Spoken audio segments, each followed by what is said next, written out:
the Guadalupe troop, this 107, how far behind are you guys? 5631 to 107. Rolling underneath 1518 right now. I'm on 10. Got another unit on the access road. Okay, 10-4. He's still slow rolling it. Coming up to Fruitenberg Road. Still on the access.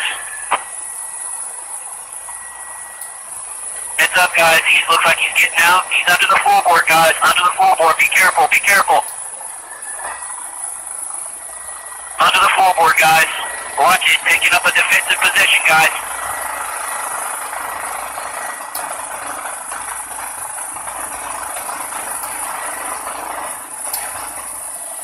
Shots fired. Shots fired. Troop down.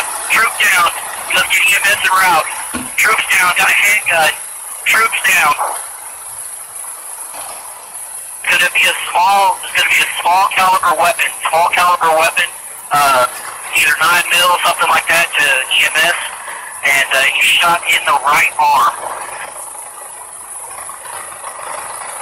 107, you got an ETA on EMS? 107, standby, we'll do an ETA. 7 to the troops. I think we're going to try to land and medevac him ourselves. Copy that? 107, will you be taking them to SAMC so that we can notify them? University. Confirming you said University? University, San Antonio. And if you could find out what frequency their helipad uses.